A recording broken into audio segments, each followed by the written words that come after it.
Hello and welcome back to Moon Man. Today we are going to be learning about steelworking, where we will finally be able to get this stuff started. Yeah. Alright, so let's open this book and see what we've got. Steelworking and You, a beginner's guide to steelcraft. Yeah, I need this because I've never worked with Tinker Steelworks. Forward. To preserve the sacred art of steelwork, we have written a book with a special invisible ink which is activated on a factor of time. This will help ensure the people of the age have reached a level of social technological maturity so that they may harmoniously benefit from the knowledge contained herein. The discovery of steel opens doors to vast and brave new marvels inconceivable by the primitive cave dweller. Heed my words, dear reader. Attentive caution must exercised. They forgot the B. Attentive caution must be exercised in its production.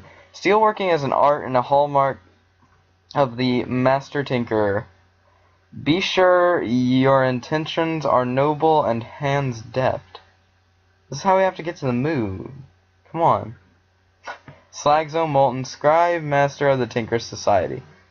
Welcome to the world of steelwork. Within these pages, you will be presented the secrets of processing metals and non-metal materials into refined substances with much more substantial traits over their mundane predecessors. Just remember, experimentation is key. The high oven will be your threshold into this process. It is smaller than the smelter you are accustomed to, yet both the method for its construction and general operation are very similar. Here are a few tips for working the high oven. Like the smeltery, the high oven functions as a liquid tank. It is capable of melting metals and more. Unlike the smeltery, it cannot contain multiple liquids or mixed metals into alloys. That sucks.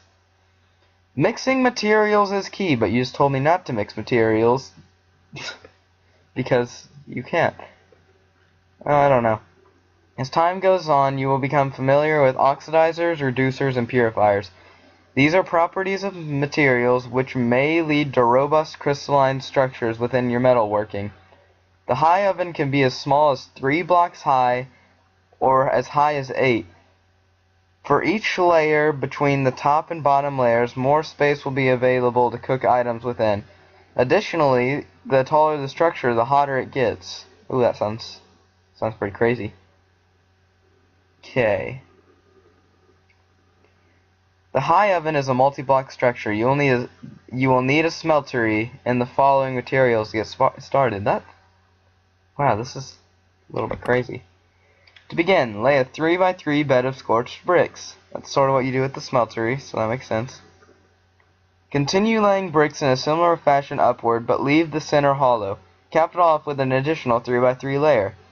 Just like the bottom. Why did I say that in such a weird way? While there are no vertical limits to the size of your high oven, it is pointless to build it beyond 8 blocks in height. Place the controller in the middle of any layer you desire. You may place drains anywhere within the structure. The controller must have an active redstone signal to burn fuel. Simply placing a lever anywhere next to or onto the controller will do the trick. The high oven should be fueled with charcoal or other specialized purified fuels which do not create unwanted residue within the chamber. To begin burning the charcoal, flip the lever. The high oven's internal temperature will gradually increase as long as the fuel is burning. Otherwise, the internal temperature will rapidly increase. To melt metals into liquid form, the high oven's internal temperature must meet or exceed the melting point of the metal. The high oven may be used to process any normal metal as a smeltery. It cannot be used to create alloys in the traditional sense. Instead, raw component materials can be mixed into the metals as they melt to produce entirely different structural formations within the base metal. Crystalline structures may be formed within your metals when compound agents are mixed into the metal, causing fascinating chemical reactions. These raw materials may or may not be entirely consumed on a basis of their dissipation property. In the coming pages, we will cover a few of these compound agents known as oxidizers, reducers, and purifiers. Oxidizers provide oxidation to the chemical compound. I guess that's good. Reducers bond with oxidizers to create an entirely new chemical compound. Purifiers filter unwanted leftover materials. Known oxidizers include gunpowder, sugar, and coal. 33% dissipation, 62% dissipation, and 43% dissipation. So I'm guessing we'll want to use sugar. I don't know what the heck I'm talking about. Known reducers include redstone dust, aluminum dust, bone meal, and essence berries. You get essence berries from an essence berry bush, so I'll need that. Known purifiers include sand, graveyard soil, and ham bones. Ham bones are amazing, by the way. Hey, steel! Steel's what you came here for, undoubtedly, so let's get to it. The materials represent only a portion of potential materials to create steel. Materials like sulfur, manganese, and even coal dust may also be used. With time, all secrets will be unveiled. Well, dang it, I need to know all those different recipes because this one looks like a pain in the butt just to get everything for it. We'll need charcoal, sand, redstone, gunpowder. Oh, that sucks. Pig iron! Pig iron is a very strange substance. It is said to have formulated in the nether by an intelligent pig people, but such fables adorn whimsical children's books. That's way easier to make than the original pig iron recipe. Scorched brick. It's just coal and sand. Nether quartz. I won't be doing that. Scorched brick. Hey, I actually need those, I think. Right? Okay, ingredients are seared stone and bricks. And then scorched bricks are just seared stone on top of bricks. Then scorched bricks, those are what we need to build it, I'm guessing. And then the hive and controller is made out of the brick things. Hive and drain, hive and duct. Scorched ducts provide an easy way to route items directly to the hive and by material type. To utilize these, one simply places the duct within the structure as they do with a scorched drain. Upon inspection of the duct, you will find a space to place items within, and a means to change where the items are routed to through some very familiar iconography. Ducts will automatically pull items out of adjacent inventories, such as chests, and they will also suck up items directly in front of them. To stop a duct completely, simply apply a redstone signal. That's useful. You may also notice the last of its routing options may look unfamiliar. This option is for solid item output, just as a drain pours liquids. As always, don't fear the tinker. Deep tank controller. What's a deep tank? Block of charcoal, block of gunpowder, sugar cube. Sugar cube. Chapter 2. Deep tank. Molten metal. It is as beautiful as any natural river. Its glimmer sparks insight, its flow the harmony of man's industrial opus. Brog Iron Toe, poet, philosopher, slime farmer. Oh god, more reading! This sucks to try and do all this reading. Jeez. Deep tanks are a handy way of storing large amounts of molten metals or other liquids. Like the high oven and the smeltery before it, the deep tank is a multi-block structure, and like the smeltery, it may contain multiple liquids. Similarities end there. However, as the deep tank does not mix metals into alloys or melt anything at all. Deep tanks may also be constructed in a square or rectangle shapes, and its size can be scaled to fit the needs of a tinker as long as its width and length are odd in number. It can be built as tall as the heart desires. The smallest possible deep tank is a 3x3x3, while the tallest is an 11x11 by ... Other configurations also include 7x3, 5x9, 9x7, 11x3, and so on. The overall size of the deep tank directly correlates to its capacity, naturally. As with the high oven, you will need a smeltery and the following materials to get started.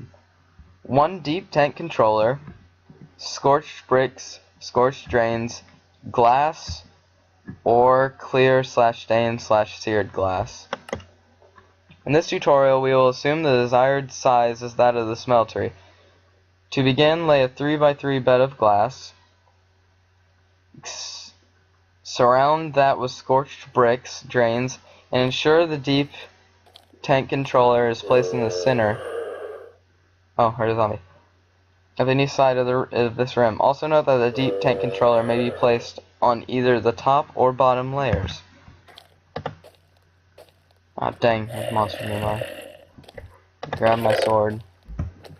Oh, there's my shears. I was looking for those like last episode. We'll continue reading in a moment. Dun dun dun dun dun na na na na na na na. It's like a little commercial break, you know.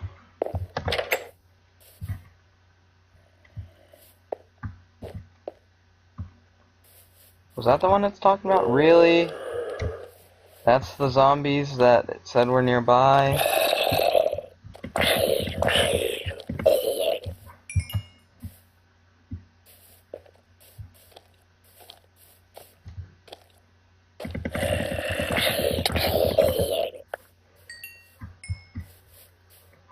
I think it's actually turning daylight right now, but I'm still gonna rest. Gosh, all this reading's hurting my throat. Jeez.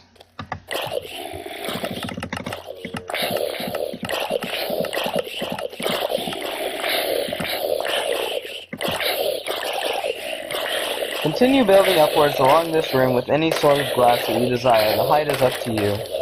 That's good. Oh.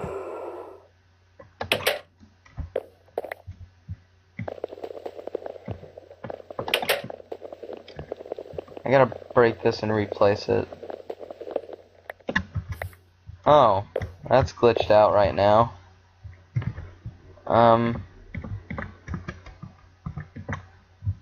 There it is, it's gone. They were trying to break into me house.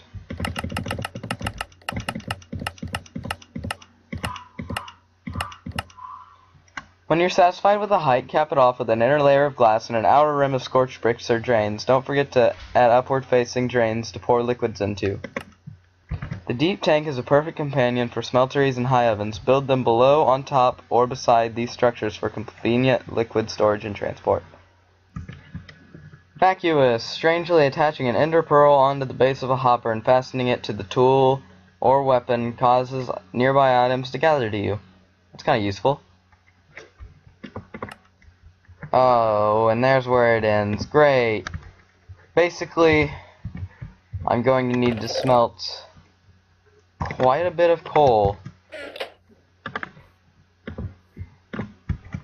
Okay, so I'm going to need 8, or quite a bit of clay, not coal. Jeez, I'm crazy now. Okay, so I'm going to need 8 coal to shove all this in there.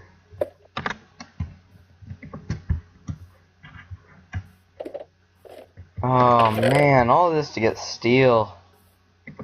I don't like it. I need to go put my ingot cast up too. Whoa. Whoa. No, no. No, no, no, no, no, no, no.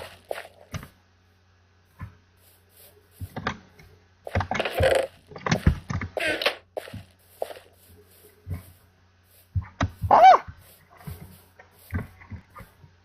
Here I will take a stand. Crap. Oh, you blew up part of my tree, jerk.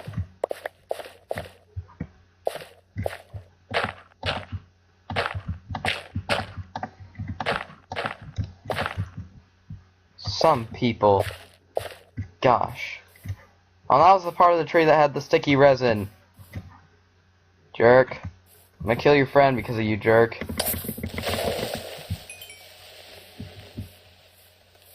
This glowstone sword is actually quite strong. 9 attack damage. That's better than diamond. Diamond only has 8 attack damage.